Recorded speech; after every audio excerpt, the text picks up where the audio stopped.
Hello and welcome back. In this assignment, we're going to look at the Fortune 500 companies and their data about employees, their revenues, and the profit. And then we want to break down those 500 companies across the 50 states. So first, in the Fortune 500 tab, we need to separate out what state each company is in. To do that, we're going to insert 4 columns, create new columns E, F, G, and H. So on Fortune 500, go to column E and highlight 4 columns. And then if you right click, you get a short menu of things you can do to columns, and you can insert. With 4 of them selected, you'll insert 4 columns and it will default to the width of the previous column. But if I adjust one of them, it'll adjust all 4 to that same width. So I want to have the street address,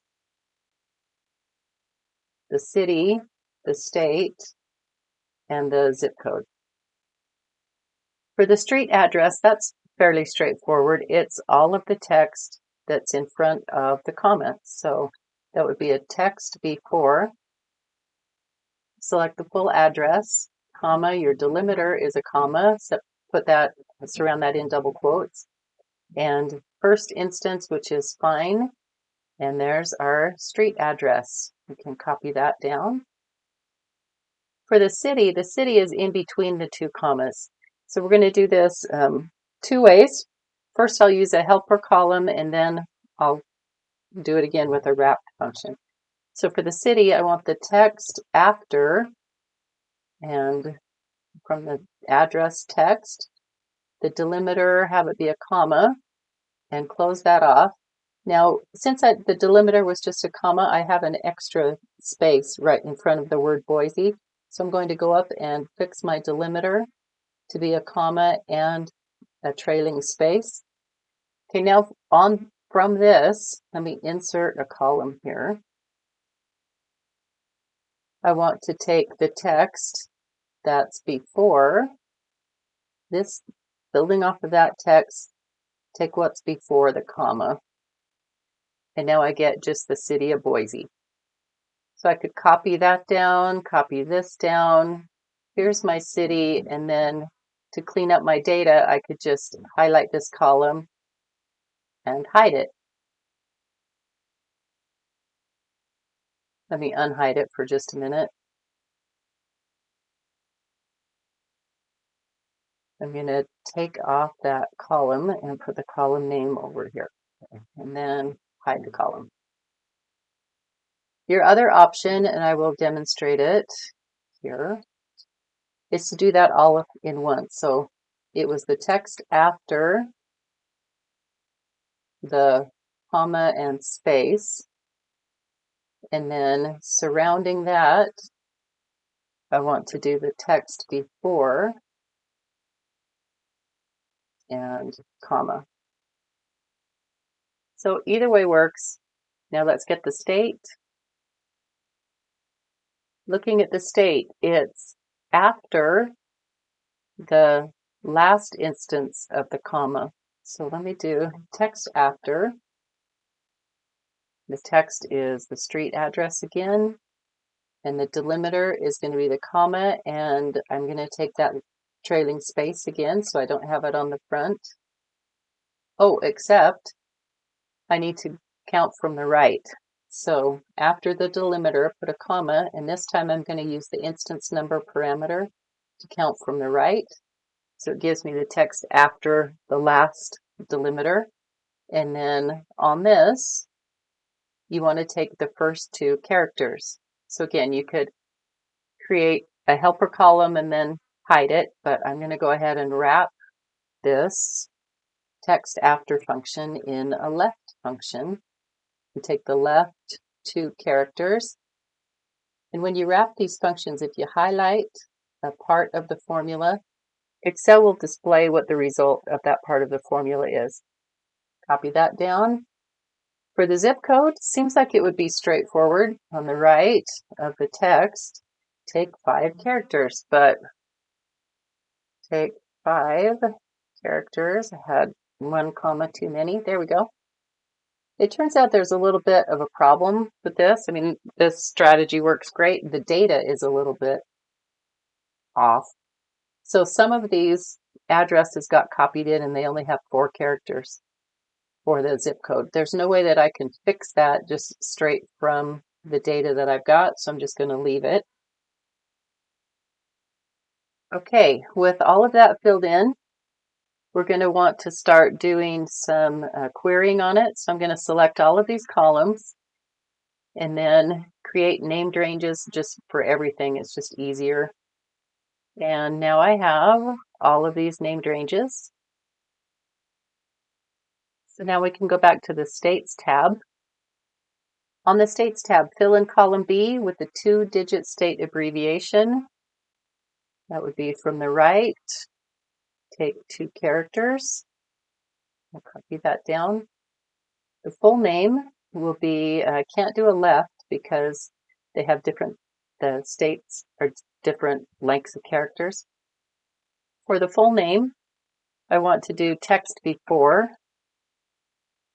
It's the state, and the delimiter is going to be a space hyphen space. Just watch that you don't bring in any leading spaces, or if you do a trim function to take them off. Okay, now for the count, I can do a count ifs. Count the number of companies. So count if state, that's over on my Fortune 500 tab, the named range I just made. If state is equal to, and state was the 2-letter abbreviation. Let me just double check that. Yes, state was the 2-letter abbreviation, so that's what I'll query on. Copy that down. Total number of employees. We're going to want to add up all of the employees. So we're adding the employee range. And the criteria is that the state be this abbreviation. Let me make that a little bit easier to read. I'll put in a comma, and that brought in 2 decimal places. I want to take those back off. And I'm going to want that same formatting across the rest of these number of employees. So I'm going to go to my Format Painter, and if I double click it, I can highlight all of those and then click it again or hit the escape key. Total number of employees is good. Average number of employees. For the average number of employees, there's an average ifs. And again, I always default to the plural just because that's what I'm used to. I want to average the number of employees, and I want to do it for any time the state is equal to AL. And the average matched the total number of employees for Alabama, which makes sense because there's only one Fortune 500 company. But when there's not a Fortune 500 company, I got an error. So let me demonstrate again. What I want to do is take the results of the previous formula and do an if error on it. If this gives me an error, then put in just a double hyphen instead. I can do that around the average function. So here's my average ifs. In front of that, put an if error, come to the end, comma. So if there's an error on the result from the average formula, then give 2 hyphens. If the result is not an error, it just gives the result. If the result is an error, it cleans it up. Minimum number of employees. There's a minifs function. Find the minimum of the employee number for any time the state is equal to the state abbreviation. Copy it down. This looks good because with only one Fortune 500 company, the total, the average, and the minimum would all be the same. I would expect the same from the maximum. Max ifs. Maximize, find the biggest number from the employees,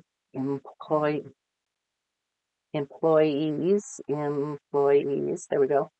And the criteria is that the state is AL. Copy it down.